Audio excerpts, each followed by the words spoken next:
recording? Because it does a countdown, and then when the one goes away. Is it recording So it's now? recording right now.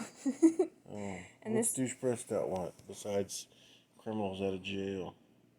Well, first, can I say this is Sundry Weekend News? Yeah. Do your thing. For this weekend of August 8th and 9th. And here is Cowboys Wire for yesterday, August 8th. Now, you can talk about it. Prescott's $31.4 million at risk? What? How? Oh my gosh. That seems crazy. Quarterback vocal in support of condemned man. What does that have to do with his money? I don't know. I guess they talk about them both because it's two people who wrote it, so they combined it so they could all get on the same thing. That's why they did their byline thing. Do you want me to click on it? Yeah. Okay. I want to know what's risking his money besides... I can already see that one of these the economy. writers doesn't know grammar. Oh. What'd she say? I think they're dudes. Asa? A-S-A? Asa? Asa? Asa's a man's name. That's a dude's name? As far as I know. He got beat up a lot in school. Okay. If the off-season had went according to plan, I don't think that's right, is it? Isn't it had gone according to plan? Yeah. Anyway, nitpicking. I guess I've heard it both ways. The right way and the wrong way. If the offseason had gone according to plan, the Dallas Cowboys would have faced the Pittsburgh Steelers in the Hall of Fame game on national television Thursday night. It would have been nice. Yeah. It would have been nice. Steelers and Cowboys, always good. Because it was going to be... Return to the Big Ben Roethlisberger. It was going to be that game and us against the Chiefs, which would have been pretty sweet. A pretty awesome preseason. Yeah, with that Steelers defense, that would have been a bitchin' game. Well, not really, because it's a preseason game. Nobody shows up to play that. Fucking Players Union. Yeah, but it's bad for those players that would have gotten to possibly shine and show their stuff. Nowhere to be found. But a football-like substance was nowhere to be found. Did they really need the drug reference? I mean, that seems a little racist. 73% black is the NFL. No. And he was like, football-like substance. No, you're football paradigm. You're the one that's being racist in this instance. Only because you're reading Antifa things into and the Democrats told me to. Hey, Biden wanted to know if that homeboy was on fucking cocaine. Yeah. You a druggie? You get tested for the cocainage? Okay, I'm gonna read now. Fine. The deadline has passed for players to opt out of the 2020 season. That's good. And the Cowboys finished. The Cowboys finished with 3 total withdrawals. DeMarcus. Go. You don't have to react over every little thing. I was. I'm just very... DeMarcus Lawrence had reportedly given opting out a thought, but the Pro Bowl defensive end will remain with the team for training camp. Yeah, Jerry called him and said, motherfucker, look at your contracts. Look how much fucking money I gave you. You best be out here and play. And you best be real nice to Mr. McCarthy. Or I'm going to come down there and I'm going to be Jerry. Are there any Cowboys on the roster who can make a historic leap from undrafted to star the way Tony Romo did years ago? Dak Prescott followed Romo in succession, but is forging his own path financially and off the field. Did the NFL pull the wool over franchise-tagged players' eyes when it comes to COVID protocols? What does that mean? Gasp. I don't know. And they don't clarify, do they? This is the Cowboys news. Yeah, but no, it's going to go through chapters, and we're going to get back to that. Oh. Tank Lawrence opts in. Cowboys COVID list stops at 3. The deadline for NFL players to opt out. Yes, I said that already. You mean Dak Prescott's party didn't cause a COVID outbreak? I thought the news said it did. And they were all like, well, that ain't going to happen again. Shit, we're going to franchise that motherfucker. Oh, I think this means that the opt-out list stops at 3 because it was... No, COVID list stops. So we have 3 for each? 3 people test for COVID. But it said up here that 3 had opted out. Really? The Cowboys finished with 3 total withdrawals. Yeah, cut them bitches. So it's 3 of each. Yeah, I know, right? That's the worst idea ever. I want to opt out because I'm concerned about my safety. I don't want to get the flu or the COVID. So I'm going to opt out, okay? What is the worst possible thing you can do for your financial future? I think supposedly some of You the got reasoning was that they didn't want to endanger their families and that like they have kids and stuff. But in that case, you just need to know the facts about the disease. The kids aren't. Yeah, the kids aren't really at risk. But here's the deal: what is the worst possible thing you can do if you work in a merit-based industry? Mm-hmm. I'm not gonna show up for the next year. And if you do well, you won't miss me. And all that money you spend for me, you won't miss dropping that either. Yeah, there's a reason things haven't been going so well for Antonio Brown and Le'Veon Bell. Didn't they both do that? Yeah. Yeah. Le'Veon Bell got his money. Yeah, but he's not he really got stuck winning. in a system that's not so much helping him. Yeah. And yeah, that's who's going to pay you, the desperate team that really needs that spark. But the problem is that desperate team that really needs that spark generally doesn't have the playbook So he's that benefits a star player like that, or they don't have the other elements of the team that benefits a star player like that. Mm-hmm. So he sacrificed some of his merit for his money. No. I know not his merit, but his glory, you know, his wins, his ability to make things happen. And he should have definitely not done that. You got to realize, these people, they get these agents. They're telling them that they're worth more money than they are, but they don't realize that you're only worth as much as you'll be paid, right? But to get really big bucks, you got to go to really bad teams that have that kind of cap space. So they go and get their generational wealth, but then they have to dwell in mediocrity. Mm-hmm. Or at the bottom of the barrel. No matter how good Le'Veon Bell is, and he is a great running back. Mm-hmm. Running backs have a short shelf life because they take 35-mile-per-hour car wrecks 30 times a game for 17 games, or 17 weeks, 16 games, minimum. That has a shelf life. That's like saying a UFC fighter can fight from age 18 to 25 without any injury. Not so much. Not if they're fighting every week. And they're not. So these guys, they need to realize, I got generational wealth. But most of them, if you get drafted in the first round, you have generational wealth. Boom, handed to you. First round pick, especially like in the first, like, did Joe Burrow get like multiple millions, over $10 million, just because he got picked first in the draft? I don't remember. That's just based on potential. He's got 4 years to just, he could be the worst player in football, and he's still going to make, how many digits is $1 million? 7. 8 digits. Oh, so more than $1 million. If I could get that for 4 years worth of work, I would definitely do that. Mm-hmm. And speaking of money, franchise tag players have no real guarantee that they'll get their guaranteed money. Yeah, because you need fans. You need an economy. You have to be able to sell everything. So you have to be able to sell seats. And guess what? There's no season tickets this year.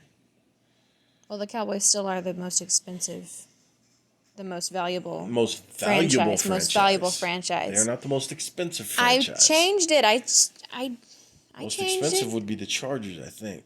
The most valuable. Anyway, guaranteed salaries count for however long a contract is for. While players with multi-year deals will see their guaranteed money secured if the NFL shortens the 2020 season, without future years to recoup the guaranteed dough, Prescott and other tagged players may end up losing out on part of their salary. Truth. Guess you should have signed the fucking deal, Dak. Douche Prescott. Yeah, that ridiculously big deal. Exclusive. Dallas Cowboys quarterback Dak Prescott calls for release of Black Death Row inmate Julius Jones. What's the Black Death Row?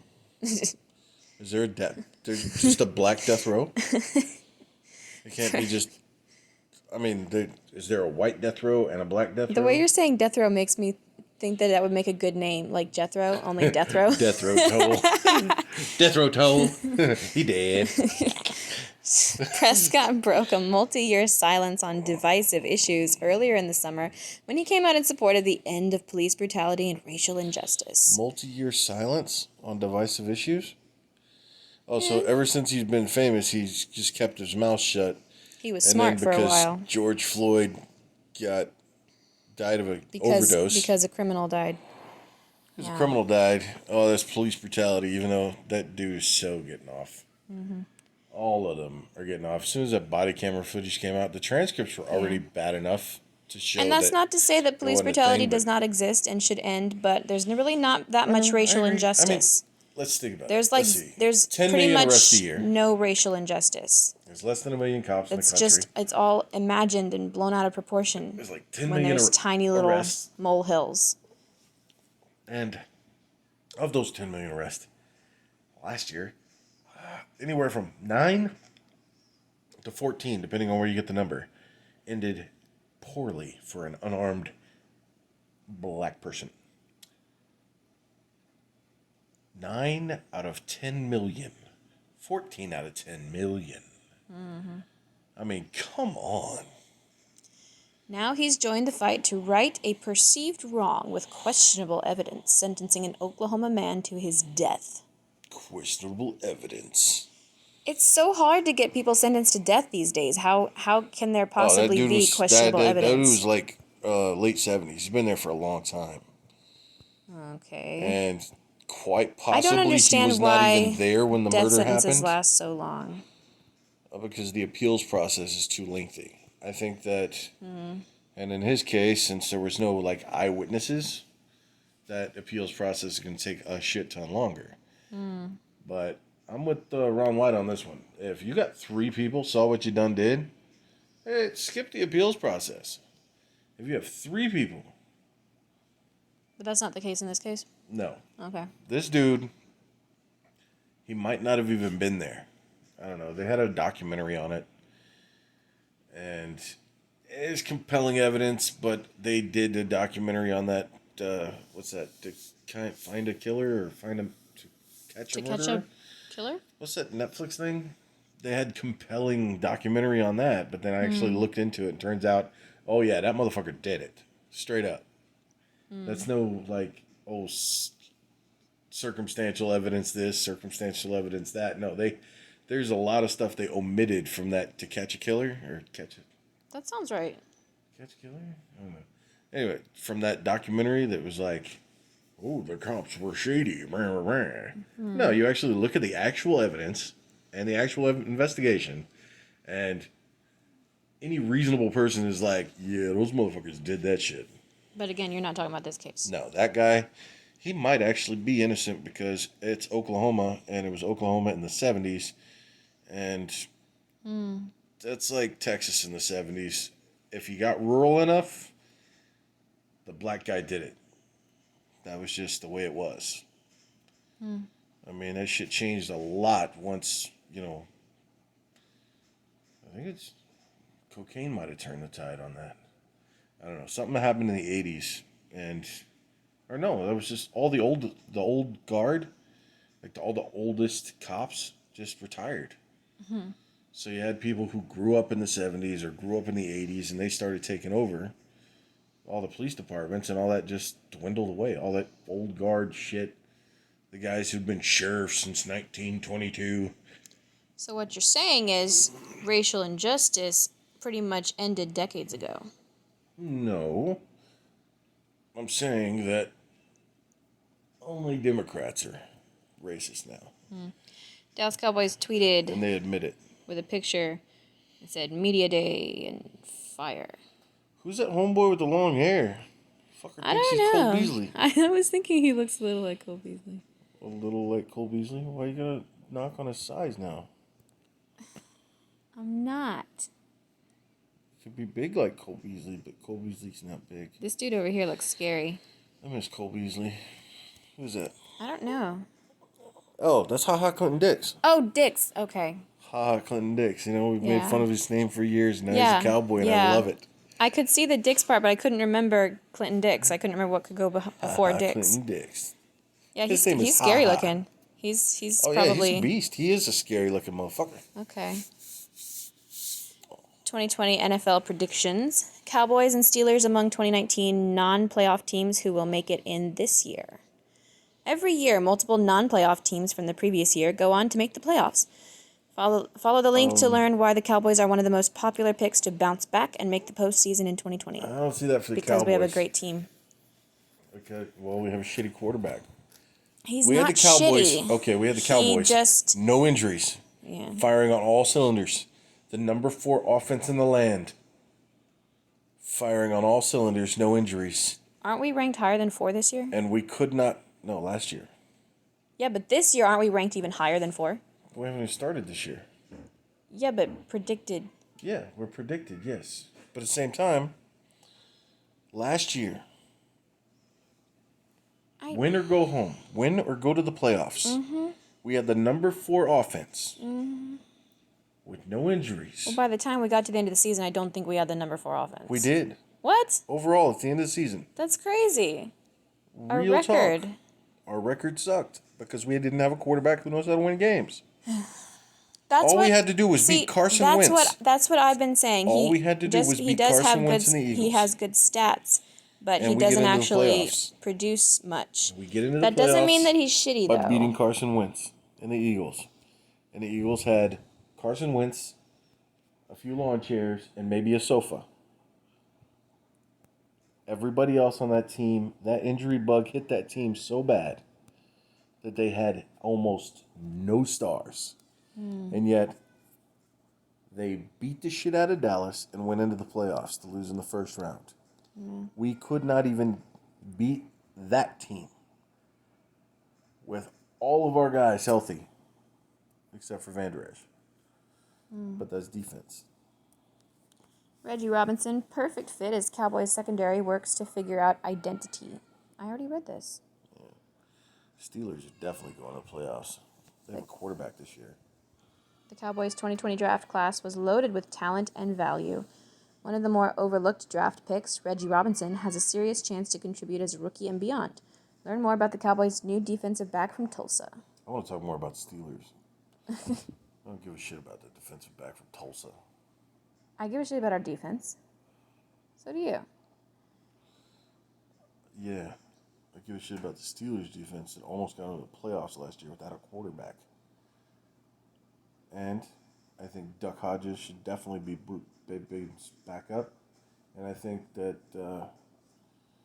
what's his douche? The dude who got his ass kicked by his own helmet? Rudolph. Oh, yeah, Rudolph. Yeah, whatever the hell his name is. Rudolph. Whatever. He should get cut because he's a piece of shit. Can't remember his name. He might not. He probably didn't say anything, but you don't get in fights with giants. And also, if you get your helmet taken off and you get beat with your own helmet, you're a piece of shit. Yeah, I'm really glad this isn't following the other guy around. Didn't he just get a really good contract? Oh, Myles Garrett? Yeah, Myles Garrett. He got banked. Yeah. Being next Tony Romo will be difficult for Cowboys undrafted rookies. You got without damn the right. preseason. Because there's only one Tony Romo. They should be not looking to be the next Tony Romo. Because we don't need another Tony Romo. They should be looking to be the next them. Yeah. Yeah. Word, Cotton. Tony Romo is one of the greatest undrafted rookies in NFL history. Which is true facts. Hear from Romo. But also, in the quarterback room, we don't have any undrafted free agents. So ain't nobody going to be next Tony Romo. Now, somebody could be a winner like Tony Romo if a certain douche Prescott has to take a day off. And Andy Red Rifle Dalton gets out there because he has, like Jason said, he has no pressure on him. He'll go out there and sling it like a gunslinger, and he will make us a lot of points because he's a really good quarterback. Go on. Proceed. Hear from Romo, as well as other famous undrafted Cowboys, on their experiences early in their career and how they think this unique offseason will impact these new players. Most of them will badly. Tweet. Bob Lilly. Love that guy. Throwback Thursday. August 2nd, 1980. Bob Lilly, Mr. Cowboy, a 7-time All-Pro defensive tackle, became the first Dallas Cowboys player to be inducted into the Pro Football Hall of Fame. And that is another reason why I'm pissed off the Hall of Fame. Huh? Bob Lilly, first time. Yeah? Yeah, but you see, it's really hard for Cowboys to get into the Hall of Fame. Well, we got some badass Cowboys not even getting glimpses. Darren Woodson should be in the Hall of Fame like 3 times. He's a 3-time world champion. That alone. Not to mention the fact that he was bad son bitch. Still is, but not playing. But Darren Woodson, one of the greatest safeties of all time. Is there some sort of untalked about perception of Cowboys privilege? Yep. It's talked about a lot every time the Hall of Fame class comes around, and guess what? I think it took like a whole bunch of years for Roger Staubach to get in. I don't even know if Troy Aikman was a first ballot Hall of Famer. I think the only first ballot, like as soon as he was eligible, that got in was Emmett. I might be wrong on that. But that's because he was the all-time leading rusher in the NFL. Which Adrian Peterson is saying he wants to catch that right. Yeah, nah. He's going to have to play till he's like 48 to catch that record. And ain't going to work for a running back. I know he took some time off with some injuries and some legal drama. But, now, sorry, bro. You are not catching that record. Not with the Deadskins. I'm sorry. What is it? The Washington football team. Oh, I just called them the team formerly known as the Redskins on here. Oh, that's just too respectful. They're the Deadskins. Always have been, always will be. Mailbag. It's like Philadelphia. Dividing up the touches on offense? In the latest edition of Mailbag, Cowboys writers answer fan questions that revolve around the offense. Can there be too much talent on one offense? Yes. Does CeeDee Lamb need to Have bulk you up? seen the Browns? And does CeeDee Lamb need to bulk up? Does CeeDee Lamb need to bulk up to have success against NFL corners? Well, yes. Well, if he did that, then he'd be slower. No. Wouldn't he? Look at Tariq Hill. You saw how that dude spent the COVID lockdown? He Did I? turned it. If you haven't, then you haven't been paying attention. I don't know. Tariq Hill, he's just clocking in at 1% body fat, and he is faster than he's ever been, which is nearly impossible. The problem is, he's going to find out very, very quickly that if he doesn't put on about 11% more body fat, He's going to get injured? yeah. First hit, he's going to break. You need body fat to keep you durable. Nick Eatman and Johnny Oping do their best to answer each question. The Cowboys in the NFL lost more than just a sloppy exhibition game. It seems unthinkable that the Cowboys and the Steelers were supposed to already have a preseason game under their belt. For the Cowboys and all the changes they endured, this preseason would have been more beneficial than usual. Yeah. Yeah, they need to develop a rapport with They have a new their coach. Yeah. Sloppy exhibition game. It wouldn't have been sloppy. No, Mike McCarthy in charge. That dude's a yinzer. He's all about, execution properly and all that shit. Yeah, it's easy to get lazy when you got an Aaron Rodgers on the field. But at the same time, people forget that before that, we had a Brett Favre. Before that, he was just, in the backgrounds, waiting in the wings with Alex Smith and, I don't know, a few other people. But as far as Green Bay goes, just his tenure in Green Bay, yes, he had Brett Favre and he had Aaron Rodgers. But you don't get average 10-win seasons and multiple playoff berths if you aren't clean and clear and crisp. We saw that with the damn near decade we'd had with the clapper. Jason Garrett, the clapper. Why is he the clapper? Because he claps all the fucking time. Oh. Remember? He's always clapping. I didn't notice. Really? Did it bother you? Yes, very much so. I didn't notice. It was my only complaint about him for the longest time because I was Oh. like, trust the process, trust the process, trust the process, because this is how you build a dynasty, blah, blah, blah, blah, blah. Told myself over and over again because it took 6 years for, Landry to get his shit together. Okay, I can sort of see in my mind's eye him clapping. It's the way He he clapped shows all the time. appreciation. It's the way he showed appreciation for something good on the field. He would clap for bad things too. Like, it's okay, guys. It's okay. Yeah. Don't worry about that interception or that pick six. Don't worry about that fact that they just scored on us. Hey, let's get back in the game. Blah blah Okay, blah. well, it didn't bother me. I was like, trust the process, because Tom Landry needed 6 years to start winning. But then, after that 6 years, he went on a tear and went 20 years. 7, 8, 9.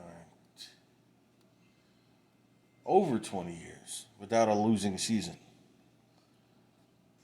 20 consecutive division titles. 5 trips to the Super Bowl. 2 rings. Fucking Terry Bradshaw.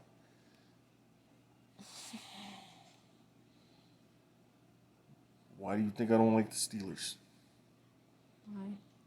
Because the Steelers are the reason we don't have 4 rings. Terry fucking Bradshaw. Fucking blonde bomber. Coaching turnover could attract turnover magnet Donovan Wilson to Cowboys rotation. Cowboys safety Donovan Wilson hasn't gotten much opportunity yet at the pro level, but the former Aggie is hungry to make his mark on the Cowboys this season. I'm from Texas, and I root for all the Texas teams. Who the fuck is Donovan Wilson? Apparently, he's a turnover magnet. I know he's an Aggie, too. Yeah. He's a turnover magnet. Yeah, you don't root for the Aggies. Did you just say you root for all the Texas teams? I do. You don't I root for do the root Aggies. for the Aggies when Oh, they're that was the not last playing one. a Texas team. Wait, what's that bottom one? That was not part of this. Confidence rankings. Oh, why Cowboys should win the NFC East? Oh, because we're stacked with total talent. Why we won't? Dak Prescott. Maybe he'll get the COVID and we'll have Dalton No, going back. I was not happy with them when he first showed up. And then we went, 13-3? That sounds But right. then they didn't give the team back to Romo and we lost in the playoffs. We're like, this is now Dak Prescott's team. No. You could have thrown Romo on that team, and Romo would have just taken us all the way to the Super Bowl. Quite possibly. Because the full season that he did prior to that, before the 2015 injury, he was runner-up for the MVP of the NFL. And the only reason he lost it was because popularity contest. Because they missed that call in Green Bay. Aaron Rodgers won MVP, and Tony Romo didn't. Which, hey, Aaron Rodgers has been injured, and his team didn't go 2-15 or 2-14. Romo goes down. We win 2 games in a whole season. Who's the most valuable player in that scenario? But no, MVP, Pro Bowl, that's popularity contest now. And because a couple of bad plays early in his career, it just put a stigma on Romo, and people don't realize that he's the best Cowboy to ever don the star, quarterback-wise. I mean, his playoff record is not as good as Troy Aikman, But for a long time, he had a shitty defense and a shitty or O-line. Roger Staubach, but he does have more fourth quarter comebacks than Captain Comeback himself, Roger Staubach. And it's just a testament to how bad the teams were that he had to fucking play on. and how bad the coaching was. If Jerry had fucking paid Sean Payton more money, I mean, he was already getting head coach money as our offensive coordinator, but then he was told he had to wait another year of Bill Parcells, and instead of waiting that year, he's like, you know what, the Saints are going to pay me a same amount of money, but I get to be head coach over there. And he went to the Saints, got a Super Bowl under his belt, and he fought hard to get Romo over there. If he'd got Romo over there would have been no Drew Brees over there, and I guarantee there would have been it'd have been raining Super Bowls in New Orleans. Because Sean Payton, Tony Romo, same college, they had a rapport, they loved each other. The only reason he was a Cowboy was because of Sean Payton. So there was a lot of they worked together. I mean, all of his fabulous first games and how do you turn the ball over 6 times and still win the game? Oh, because your offensive coordinator is Sean Payton and your quarterback is Tony Romo. How do you turn over a ball 6 times and still win the game? That's how you do it. I thought you said it was 7 times. Well, I'm going to go with 6. Okay. Cowboys Van Der Esch healed and ready for a move to MLB, on-field leader. Middle linebacker. Oh, okay. There's the OLB, and then there's the MLB. Okay. And there's also the strong side linebacker, and then the weak side linebacker, and the mic. The mic is, whenever the quarterback's yelling, Mike 54, Mike 54. Okay. He's naming the middle linebacker. He's saying, that is the leader of this defense, and he's going to kill me if you don't get him. Okay. So that used to be Sean Lee? Yes, but Sean Lee is going to mostly be on the sidelines. Was breakable. So they actually moved him to outside linebacker, weak side linebacker, on the outside. So he would line up on the side that the play was generally not going to go to. But he still always plays like the lead linebacker. And he's an on-field coach. He's very smart. He's got a high football IQ. I mean, even Phillip Rivers says he's the best player he's ever played against. And Phillip Rivers played against a lot of good players. And he's only actually played against the Cowboys, I think, once with Sean Lee. That's a pretty big impact to leave. He thought that was like the best chess game he ever had. Cool. That's impressive.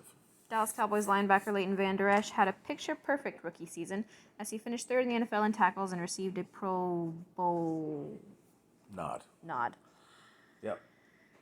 The Wolf Hunter. And then he got injured, and then now people are supposedly doubtful of him, but he's got his neck fixed. It's all good now. He's not worried about his neck anymore. I know. And I gotta say, the Wolf Hunter, without fear again, is gonna be a beast. Oh. Put him back there with Jalen Smith. Smith being able to actually put his foot down. That the drop foot was his problem because he couldn't feel when his foot was on the ground. Oh yeah. It was the nerve damage. And that's fixed. Knee. Well, it's either fixed or he's figured out a way to play it because he's really, really good. It didn't seem like you had a problem before anyway. Well, the thing is, when you don't feel your foot on the ground, you don't know when you're pivoting, and you could hurt open your knee, ankle, all that. There's a drop foot issue. Okay. And sometimes it never heals. Right? Which is why it was a big risk when we drafted him in the 3rd round. Or 2nd round. But, we stuck. Tank Lawrence opts in. Cowboys COVID list stops at 3. The NFL, like the other recently restarted major sports, offered players an option to opt out should they not want to play in the upcoming season for blah, blah, blah health reasons. You know what happened there? Huh. Tank was considering opting out of the season because of concerns about his, young child about to be born. And that was making the rounds. Yeah, all of a sudden, an article came out that said, "Is trading Tank the way to go to get the missing pieces to get to the Super Bowl?" I saw that. As soon as trade discussion dropped on the headlines, all of a sudden Tank's like, "No, boy, I'm playing. No, man, I'm there." Then there's this thing about that Donovan Wilson Aggie dude again. Screw that guy. I don't even know that guy. Why is there a corn cob under my pillow? Must be Max's. It obviously is Max's, but it's just weird. I'm sitting here and all of a sudden I'm like, what is that cold thing under my arm? Gross. Oh, it's so gross. Who's this dude? Rico Dowdle can make Cowboys rush attack four-headed monster. I've never heard that name in my life. He must be one of them undrafted rookie sumbitches. Wants to, can make. Wants to and can. That comma means and in this case. And can make Cowboys rush attack four-headed monster. Wait. Are the other heads DeMarcus Lawrence? Oh, Darren Woodson had COVID. Who are the other heads? And, Nah, never mind. Wait, Cowboys, let's see. Rushers. That would be Zeke? the ones that... What? Oh, rush attack. I was thinking... Silly. Yeah. Zeke. Pollard. I don't know the third. Maybe Prescott. Except Prescott never uses his legs. Oh, he does sometimes. Almost never. But Darren Woodson had COVID? I did not know that. Like I was in a car crash. Cowboys Which legend Darren he would Woodson. know about because he's a fucking safety. Details COVID battle. He was a safety, a better safety than Roy Williams. And Roy Williams was a hard hitter. How old is he? Oh, Darren? Yeah. Let's see. He would have been in his 30s, late 20s, 30s, and then 90s. So 40 to 50? Yeah, ish. Probably 40. Okay. Something. So getting up there where it can make you feel really bad, but likely not to kill you. Well, allegedly it affects the darker green football players a little differently. Reggie Robinson, perfect fit as Cowboys secondary, works to figure out identity. Reggie Robinson? Oh, he's a safety or cornerback? Let me see. Wait. Cornerback. Oh. Yeah. Well, he's going to have to fight for time. And also, isn't Trayvon Diggs? He's been practicing with his brother. Yeah, isn't he, well, that's going to make him pretty awesome. Stephon Diggs pretty good. I mean, is he winning? I don't know. His brother? I don't know. I can't wait for the Bills game. Will we play the Bills next season? Because that could be interesting. Cool. Like, hey, yo, go cover your brother. If he gets a catch, you're cut. Like, wait, what? Hold up. Elliott defiantly rejects idea Cowboys wide receiver trio will steal his touches. Oh, yeah. It's all about ball distribution, and McCarthy knows that. I mean, he's never had a rushing team. He's always been pass heavy and all that. Well, Elliott even catches passes. Yeah, so Elliott's gonna get passes. Yeah, I'm on the train that I don't know if I'm the only one on this train, but I say that all three receivers and Elliott can all have 1,000-yard seasons. Jerry's not an idiot. What do you think of that? I think that would be pretty fucking awesome. Except that 1,000-yard season for Zeke would be kind of crappy. Oh. Unless it's receiving, and then he got 3,000 more yards. Yeah. On Well, I'm just saying, if all three of our receivers have great seasons like that, like Cooper, I think it was saying that they could do, then they're going to be Cooper afraid. And Gallup got 1,000 yards. They're going to be season. afraid of all the receivers, so Elliott will in turn get more yards for himself. And Jarwin was 8th in the NFL targeted last year. So, as far as tight ends go. So, if his game actually improves, if we just start throwing up points and just put the hammer down and just crush teams like the Patriots did that one year, where they were just running up the score, then yeah, we could have a whole bunch of 1,000-yard people. Well, we don't have Garrett anymore, and he is the one that always quashed that. He wanted to make it and nice. McCarthy knows that Jerry wants wins. Jerry wants Super Bowls. So McCarthy's going to go balls out, get as many points as possible, because you can't lose if your defense sucks as long as you put up 60 points a game. That would be cool. Except for, yeah, that would be cool. I mean, I still remember the Colts back when they were on their undefeated streak and they come downtown to face the Cowboys, and everybody's like, oh, you're going to lose. And it ended up being 51-48. Oh. And everybody blamed Romo. They're like, bro. Yeah, that's the defense. Homeboy put up 48 points and lost. And yeah, it was the fourth worst defense in the history of the NFL that year. And Romo took all the hate. It's like, what the fuck, man? But These last two headlines are really old. NFL sets training camp dates for Cowboys and charts course for on-time season. They've had that in this bottom list of headlines like almost every day for the last couple of weeks. There's really not a lot of sports. I know, it's so annoying. I don't really understand what this means. Cowboys won't profit much as NFL adds COVID cap space to 32 teams. I haven't heard anything else about any COVID cap space. Of course, I've never clicked on it, but I don't really want to know about more COVID stuff. They're anticipating the losses that they're going to take by having a crappy season, and they're saying, okay, we were on track to make X amount of money, but because of COVID and because of all this government intervention and no season tickets and all that stuff, basically the minimum we're going to make is this amount, and that's what they did.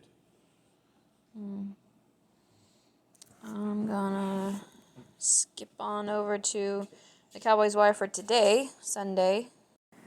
Well, it's going to be very similar to the previous one, such as the same Cowboys news that we just read. It's Cowboys Wire, and then it has the same headline at top. What was the last one we did? Cowboys Wire. That was from yesterday. This one is from today. This is all the same stories. I know. I'm just scrolling through. No sports happened. We're gonna look and see if there's anything new. Cowboys news. McCarthy talks position changes and love for Prescott. That's new. Yeah. Look into that one. Okay. The next one's Darren Woodson talking about his COVID thing again. He needs to quit bitching about it. He got over it. And he didn't die. But did you die? But did you die? Vote Trump. Why is this? Okay, here we go. Now it's loading. For the first time in what seems like forever, new Dallas Cowboys head coach Mike McCarthy met with the media. He addressed plenty of questions surrounding the preparations for an unprecedented NFL season during a global panic. McCarthy addressed the schedule for training camp, a few position change ideas, and of course addressing QB1 Dak Prescott, along with really liking the Cowboys quarterback room as a whole. McCarthy also addressed the social... What? Yeah, he does. He's got Andy Dalton and Dak Prescott. So, here's the newsflash. He doesn't need either one of them. Well, who's our third string? No, I'm saying that the thing is, with his scheme and the way he does business, he could have a mediocre quarterback like Dak Prescott, or a good quarterback like Andy Dalton. But he's got Zeke Elliott, so all he really needs is a guy who can chuck the ball, like Dak's first season, right? A lot of screen passes. A lot of screens, a lot of check downs. And just hand the ball to Zeke.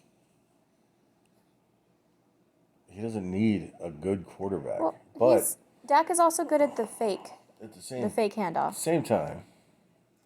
He's good at that. For you.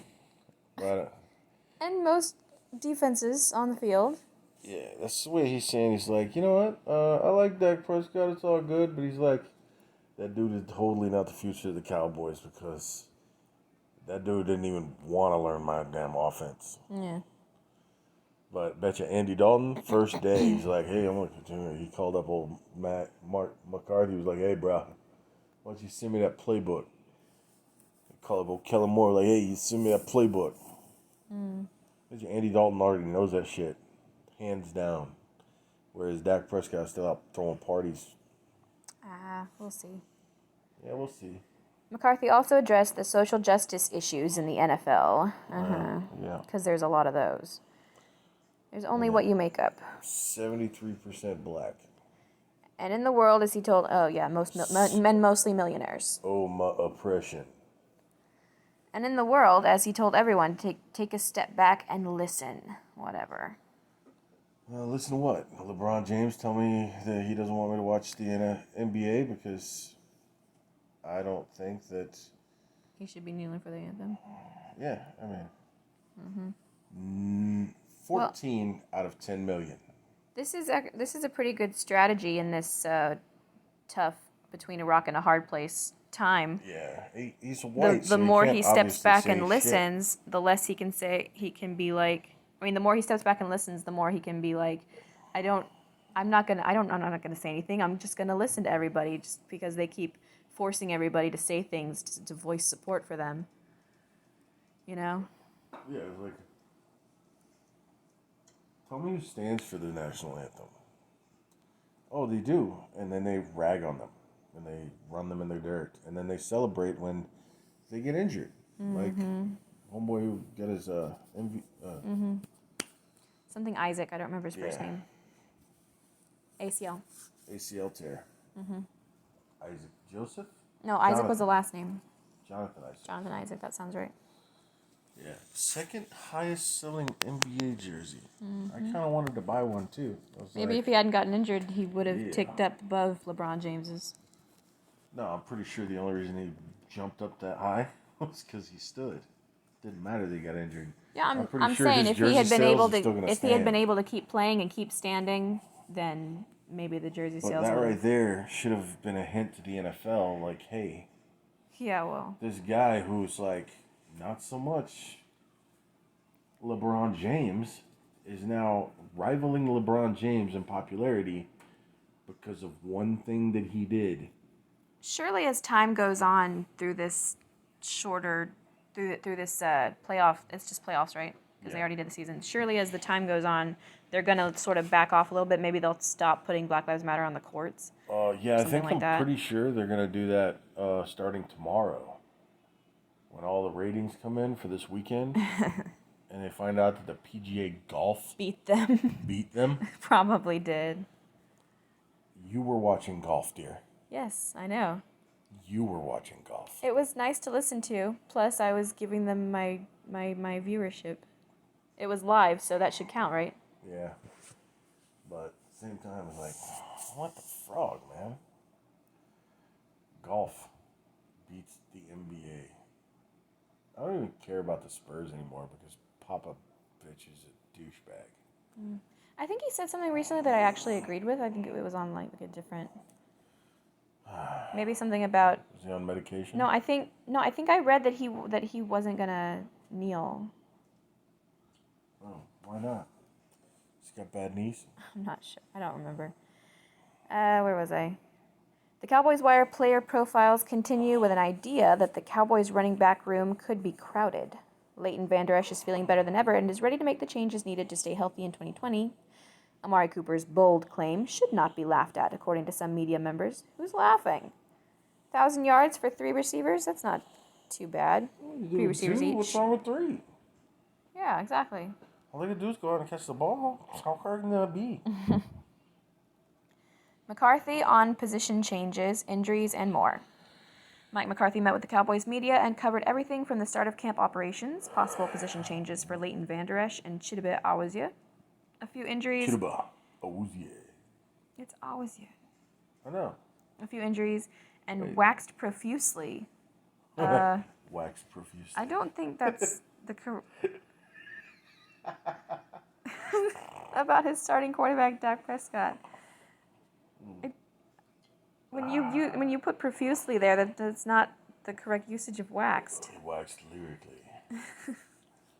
But, okay, yeah, there's that. But Leighton Vander Esch, they're moving him to middle linebacker. That counts as a position change, even though he's still going to be a linebacker? Yeah. Okay. Chidoba was a cornerback, wasn't he? I don't think so. Was he a safety? Maybe? No, I think he was a cornerback. So are they moving him to safety? I thought I remembered him being on the line. Dropping him down into linebacker. No, he's not a lineman. He's not. No, I don't mean... He's not big enough to be a lineman. Okay, I mean, like, closer... I mean, he's good size, but he's not... I remember him... Not defensive end. I remember him running this way and not that way.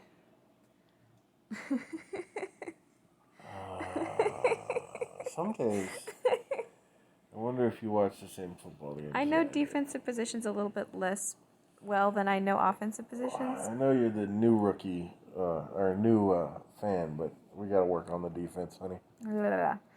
Cowboys Vander Esch healed and ready for move to middle linebacker and on-field leader, same thing he said yesterday.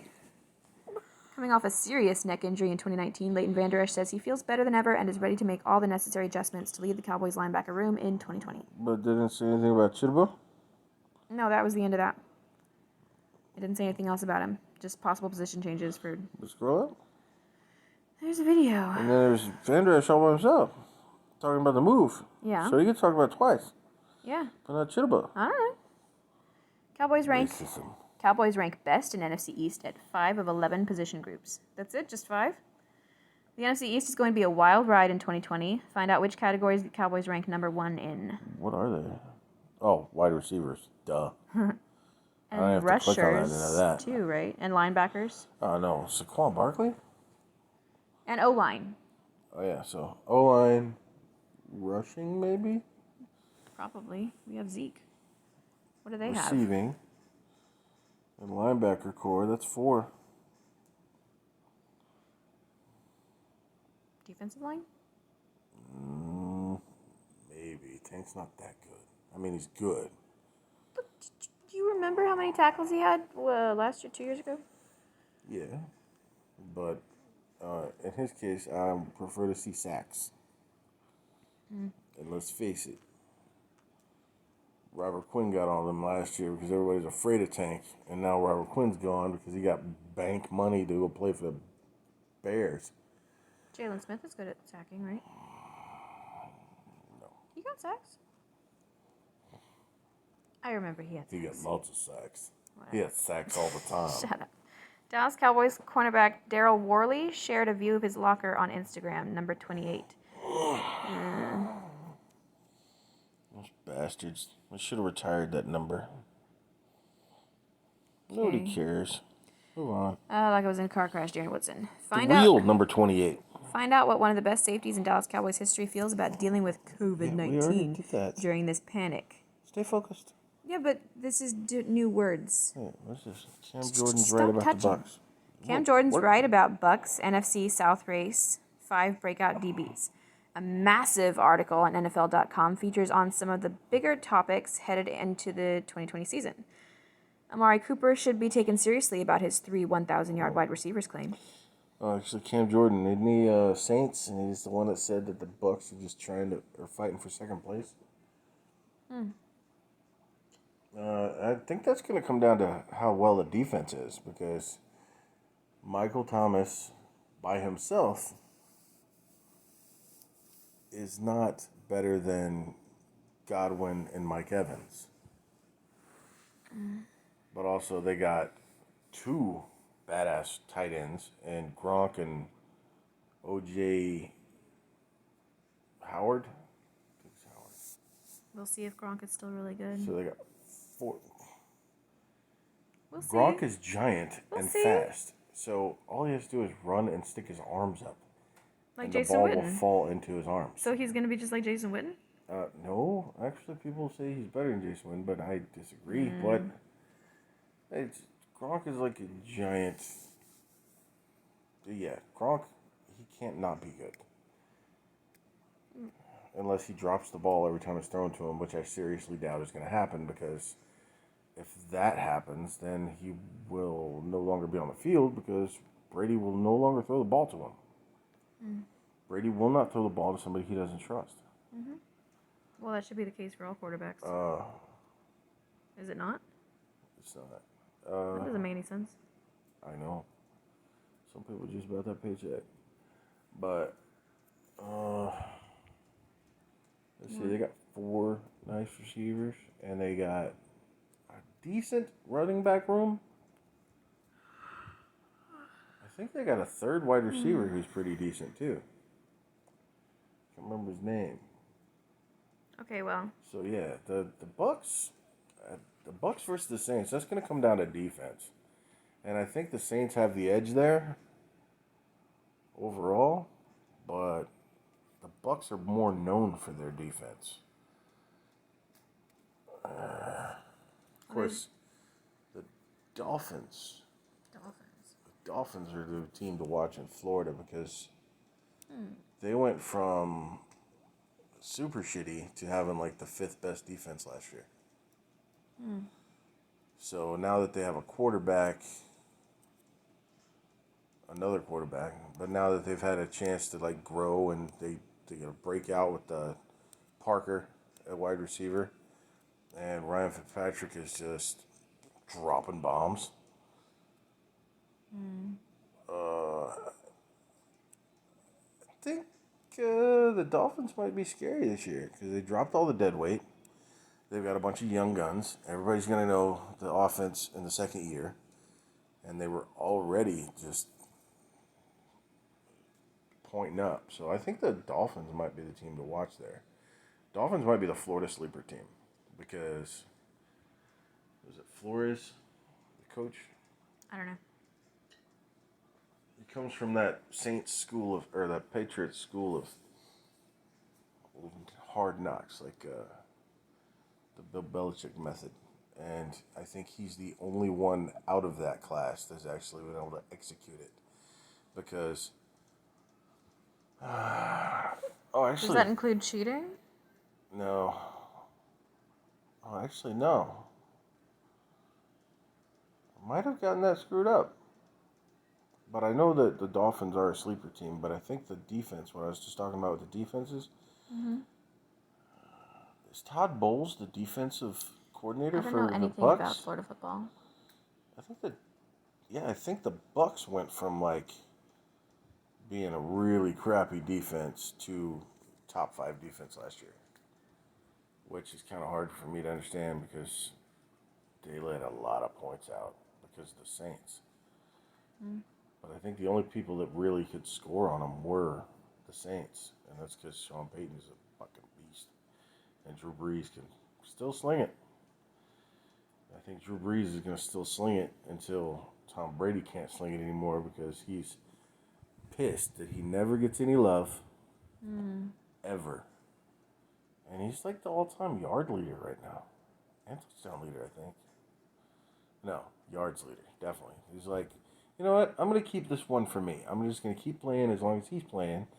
And I'll just keep throwing a lot of 1,000-yard or 4,000-yard seasons until Tom Brady retires because I'm younger than him, so fuck him. And I would love Drew Brees for that. Just for being a petty asshole. Because Drew Brees and Patrick Mahomes are some of the most petty assholes. Patrick Mahomes is petty? Tom Brady, too. I think that's part of their greatness, yeah. Because the little things matter to them? He's number 10? Because that was how many quarterbacks he got passed up by in the draft. And then in, what was it, like, didn't, like, Madden rank him second under Lamar Jackson? Mm-hmm. But, like, Tom Brady was the 99th pick or 96th pick, right? No, he was... It was a big number. And for him, he's still a 6th-round quarterback. So he's still pissed off that a shit ton of quarterbacks got picked before him, but you know what? He's got what? 7 titles? World titles? Yeah, that's a driving force. And Breeze is a nice guy, yet he got shunned by the Chargers because of his shoulder injury, and they were not willing to take a chance on keeping him. So they sent him to the Saints and went with Phillip Rivers. Good choice. Phillip Rivers is a beast, but I kind of wish he'd been not wasted on a bad team like the Chargers. I'm kind of excited to see how well he does with the Colts this year because Phillip Rivers is a badass. Now, if he's healed up and he's throwing the ball like he's supposed to, the Colts are going to be dangerous. But if he's throwing medicine balls around like he was last year, where he's just lobbing it down the field, praying somebody's there to catch it, I don't know. But Drew Brees, he's quietly, he's like, oh yeah? Oh yeah? I'm not in the top 100? Okay, cool. I'm going to go out here and throw for 5,000 yards anyway. Oh. I'm not getting any love? Yeah, I'll see you in the fucking championship game, bitch. Yeah. I like that. That's because they don't like to lose. You know who likes to lose? Losers. Yeah. Yeah. Okay, then there's this thing about Rico Dowdle again. Our Cowboys Wired 2020 Player Profile Series continues with good problems to have for the Cowboys. A very deep and talented group in the running back room. Rico Dowdle has a good chance to make some noise during camp. I think if he just repeats his name enough, that'll make noise. What the fuck is a Rico Dowdle? I don't know. Okay, watch live. Coach McCarthy Dowdle. press conference presented by American Air Cowboys Camp. There's the video. I hope that dude makes an impact enough to make me want his jersey because I want a Dowdle jersey now. Dowdle. Oh, this is Dowdle. Mike McCarthy on Amari Cooper talking about the 3 1,000-yard receivers. I like the way he thinks. Word, Cotton. ESPN's position group rankings are telling about the strengths and weaknesses of the Cowboys. Out of 10 total position groups ranked by ESPN, the Cowboys found themselves in the top 10 in 5 categories. Yeah, let's look. See which ones. What? Yeah, let's see. See if I agree with ESPN, which I me don't look. agree on them much of anything these days, because who still watches ESPN? Overall, ESPN believes the Cowboys have the second best roster in the league. Oh, that's mighty nice of them. Second best roster in the league? That's insulting to the Chiefs. Ranking of the Dallas Cowboys position groups across the rest of the NFL. It's Number insulting to 1, the 49ers. Number 1, wide receiver. Number 2, linebacker. Number 3, offensive line. Should we add those? Yeah, number 4, running back. We said that too. Mm-hmm. It's not showing number 5. Probably quarterbacks are them. No, it says quarterback is 7. Oh. Hold on, let me scroll down and see what it's. 7? Yeah. They moved Dak Prescott up to 4th in line to an odds for MVP. But him and Andy Dalton in the same quarterback room is only 7th. Who's ranked above that? Oh, it's because the Red Rifle has got no respect. I think he's fallen off. Do I need to click on that? It doesn't show a number 5. After 4, it has quarterback at 7. And then a jump to 14. 1, 2, 3, 4, 5. 1, 2, 3, 4, 5. What? There's 2 1s. There's 2 1s? No, there's Oh, not. wait. No, there's not. Quarterback 7. Okay, never mind. So there's 1, 3, 2. 4. It has 2 2s because the overall is also 2. Oh.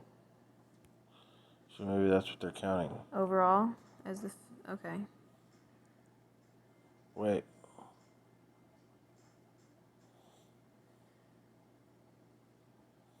Oh, tight end. We have 2 tight ends named Blake. Yeah, we're cool like that.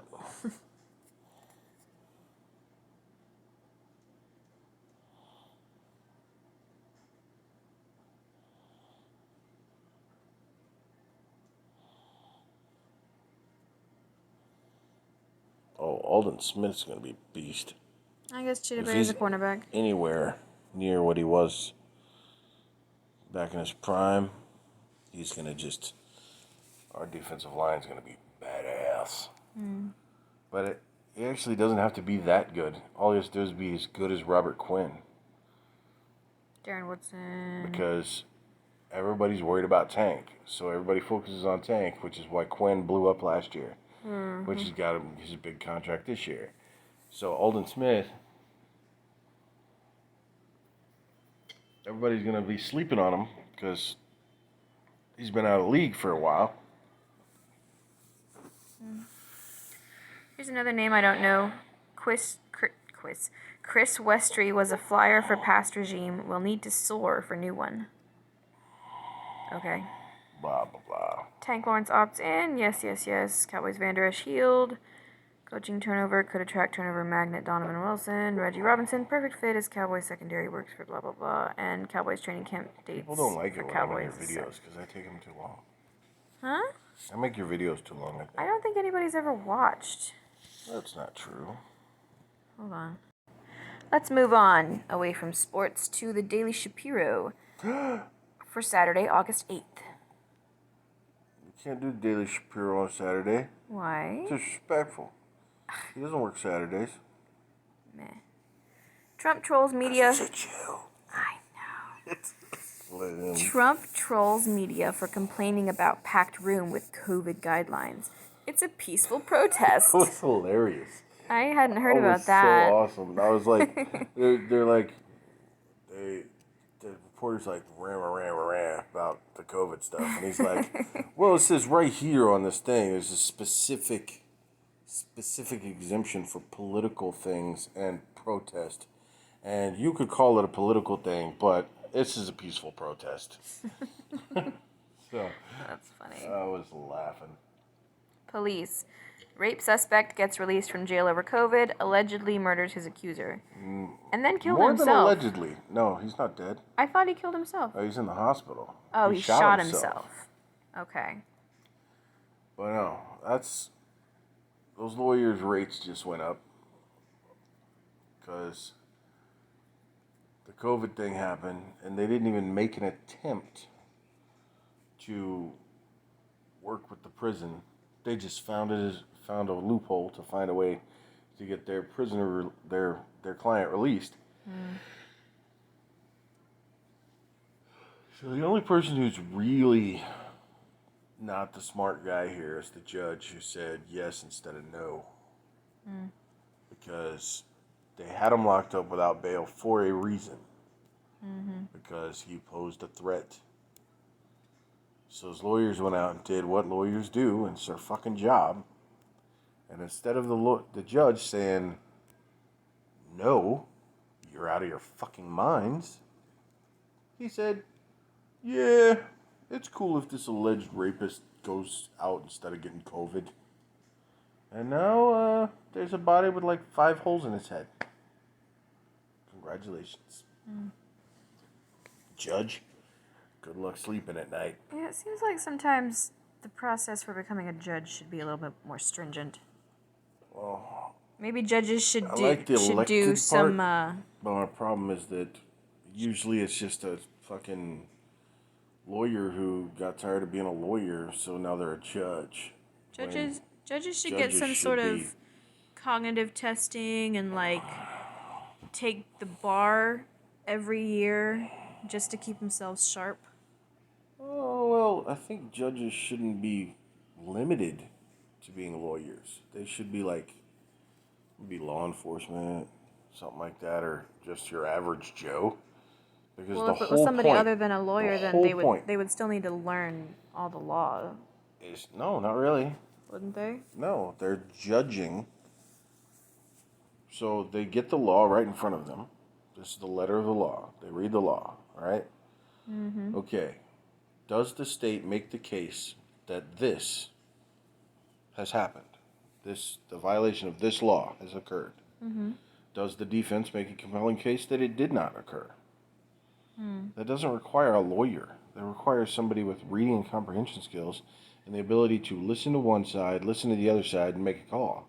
And if there's a jury involved, the judge is really just there to make sure that the state stays on top of it. So that, okay, objection, Your Honor, leading the witness, I'll allow it. Or not. Like, hey, yeah, you shouldn't lead the witness, or you shouldn't, badger the witness, that sort of thing. Because if you're sitting there and you see some douchebag being mean to the person on the stand, yeah, hey, wait a minute. How legal is this? You just let it fly until somebody objects. Interesting. You shouldn't. Being a judge requires intelligence. It doesn't require schooling. Well, it does, but you're saying it shouldn't. Yeah, it shouldn't. You should be able to get elected to a judgeship just by being an intelligent person. Christians sidestep coronavirus restrictions by meeting in state-approved venues. I wonder what those venues are. Oh, there's one that was beautiful. They held their church service in Walmart, and they were on there singing, and it was amazing. Interesting. It was great. I thought that was just epic. There's another one. They had a big church meeting in a casino because you could have up to you can have half capacity in a casino. Wait, casinos are essential? Yeah, you can have half the capacity of a casino. So if a casino could hold 1,000 people, you could have 500 people in there. Is it all casinos or just Indian casinos? But all the churches, all the casinos in say Nevada, right? Mm-hmm. Well, all the casinos could have 50% capacity, but churches could only have 30 or 50. 30 or 50. Didn't matter if the church was as big as damn cathedral or like a giant Colosseum church. Mm-hmm. One of them big ass churches. Mm-hmm. Mega church. Mega church. That's what the word is. Mega church. You could only have 30 or 50 people. So they took it to the Supreme Court, and that's when Justice Roberts proved that he's a fascist who doesn't actually understand the law, because they argued, hey, this casino, this Walmart can have 50% capacity, but this church cannot. And he said, well, we're not here to second guess the medical professionals, blah, blah, blah. And nah, bruh. The medical professionals say that building that holds 1,000 people can have 500 people in it, but this building over here that can hold 400 people can only have 30 people in it. Because apparently going to church, the people are claiming that if you go to church and you sing, you increase the chances of COVID? No. I think not. Mm-hmm. So go to church with full capacity and just put signs out front, say Black Lives Matter, and just have church. Trump says we are going a different way as coronavirus relief deal fails to materialize. I'm guessing this is about how he executively decided that they would extend unemployment, but for $400, not $600. The 400, which was a compromise, because Dems wanted 6, Republicans wanted 2, so he straight up went 4. Should have said which $350. Cool. But then he did the whole, we're going to waive the payroll taxes and the Social Security and the Medicare. We're going to waive those and forgive them, defer them, and then possibly forgive them later on down the road, and all that good stuff.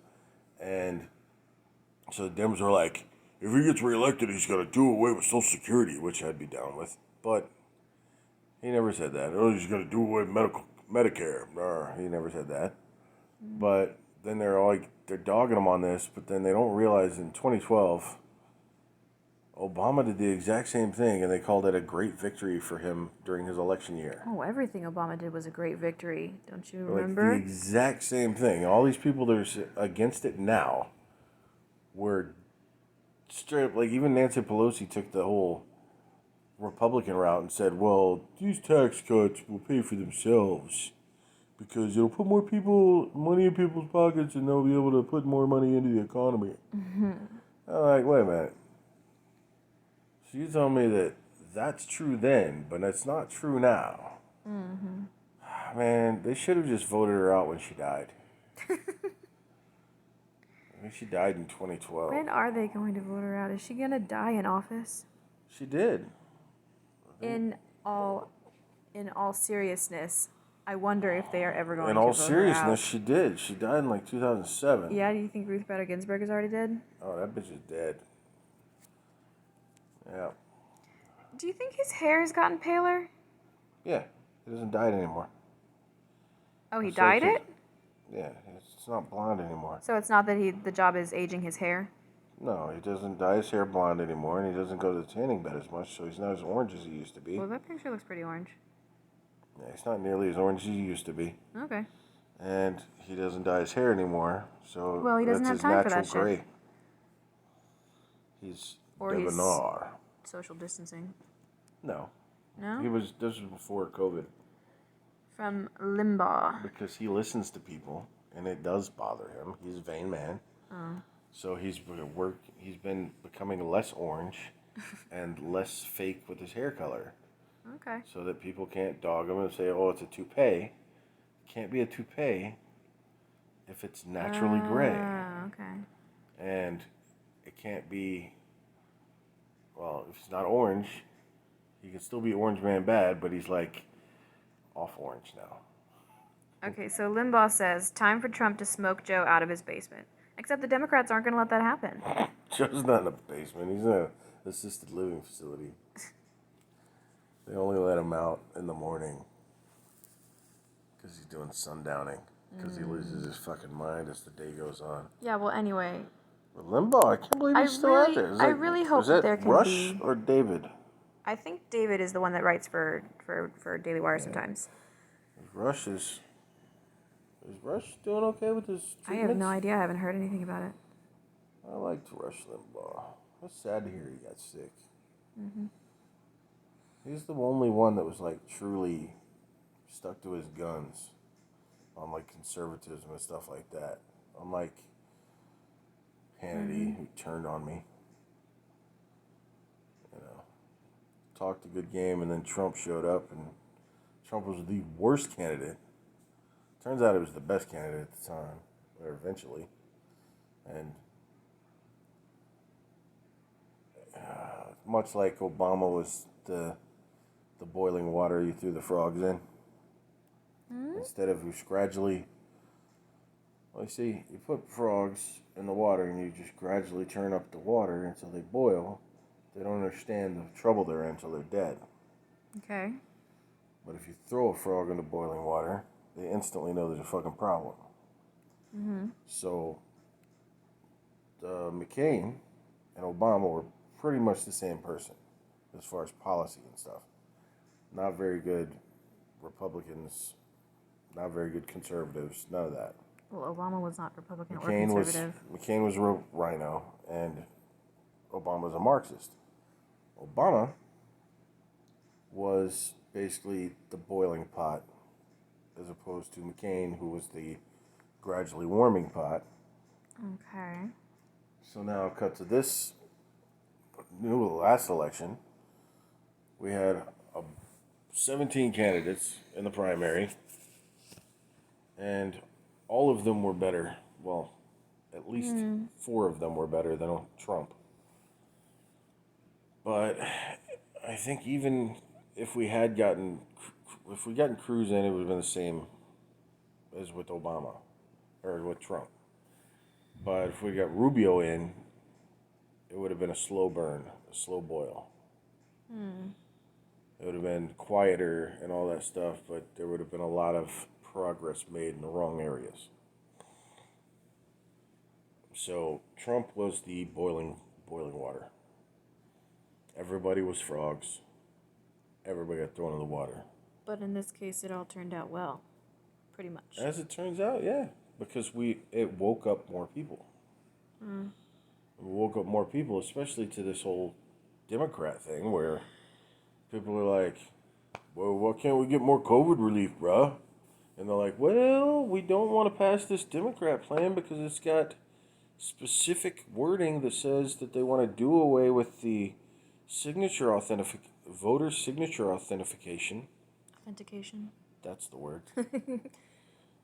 And voter ID laws. We want to put a ban on voter ID laws in states that already have voter ID laws, and voter signature authentication in states to have that right before the election, all in the name of COVID relief. That makes no sense to me at all, unless you're trying to cheat.